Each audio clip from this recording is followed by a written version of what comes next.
Raja Jawa dalam artian penguasa politik yang oleh Bahlil itu dipaksakan metaforanya untuk disatu-satukan. Nggak kena, nggak cerdas, dan murahan sebetulnya ya.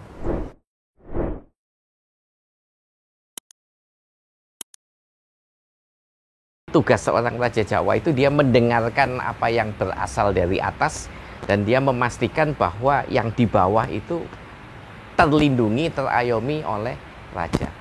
Raja Jawa yang dibicarakan Bahlil di dalam konteks sambutannya di dalam Golkar itu sungguh-sungguh merendahkan nilai kesakralan dari tradisi Raja Jawa itu, di mana prosesnya ketika orang yang menjadi Raja Jawa yang dia sasar itu menjadi raja lewat proses-proses yang sangat sekuler, yang sangat bisa dimanipulasi, yang penuh dengan problematik, penuh dengan kontroversi, tetapi kemudian diklaim bahwa ini adalah seorang raja.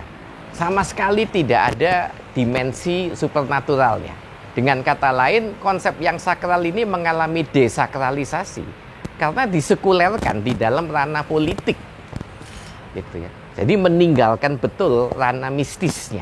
Kenapa asosiasi orang ketika Raja Jawa disebut di politisi ini kemudian orang langsung menghubungkannya dengan Jokowi? Karena Jokowi memang secara sengaja berkali-kali seolah-olah sebagai Raja Jawa gitu. Sehingga ketika kemudian dipantik oleh sebutan seperti ini saja dalam sebuah pidato, semua orang langsung pikiran Pak Jokowi mungkin ya yang dia tuju. Dan kalau kita mengikuti betul, mencermati perkembangan politik beserta wacananya, maka kita memang bisa menyimpulkan dengan cukup yakin bahwa itu yang dituju adalah Jokowi. Tetapi kemudian kita lihat lagi-lagi kesesuaian kepantasan dengan tradisi itu, walaupun di dalam banyak acara kenegaraan berkali-kali tampil dengan kostum seolah-olah dia adalah Raja Jawa. Lagi-lagi itu adalah suatu bentuk penghinaan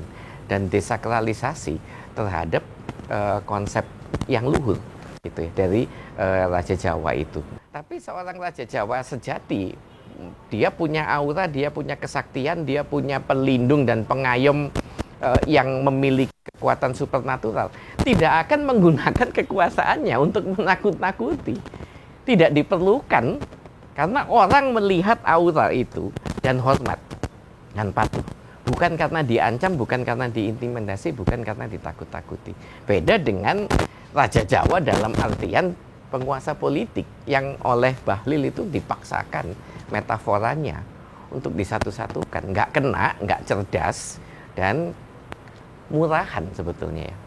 Kalau menurut saya ya. Saya nggak tahu orang yang betul-betul mau membeli Bahlil itu, atau jangan-jangan di belakang itu banyak yang cengenges menertawakan.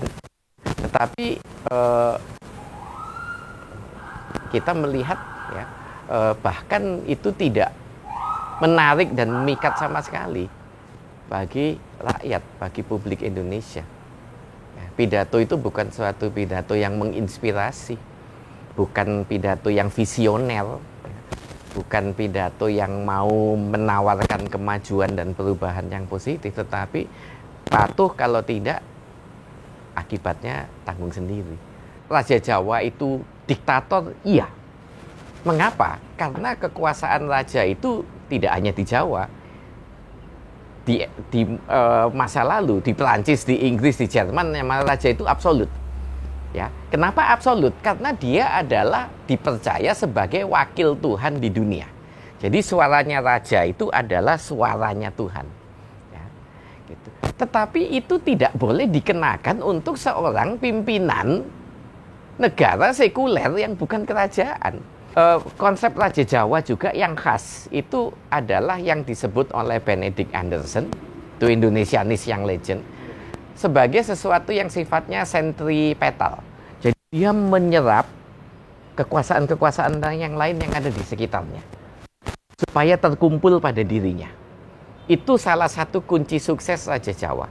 Tetapi sebagai seorang manusia biasa, dia tidak punya kemampuan untuk melakukan itu sendirian tanpa restu dari pelindung-pelindung supernaturalnya yang membuat dia menjadi raja ya, pertama-tama.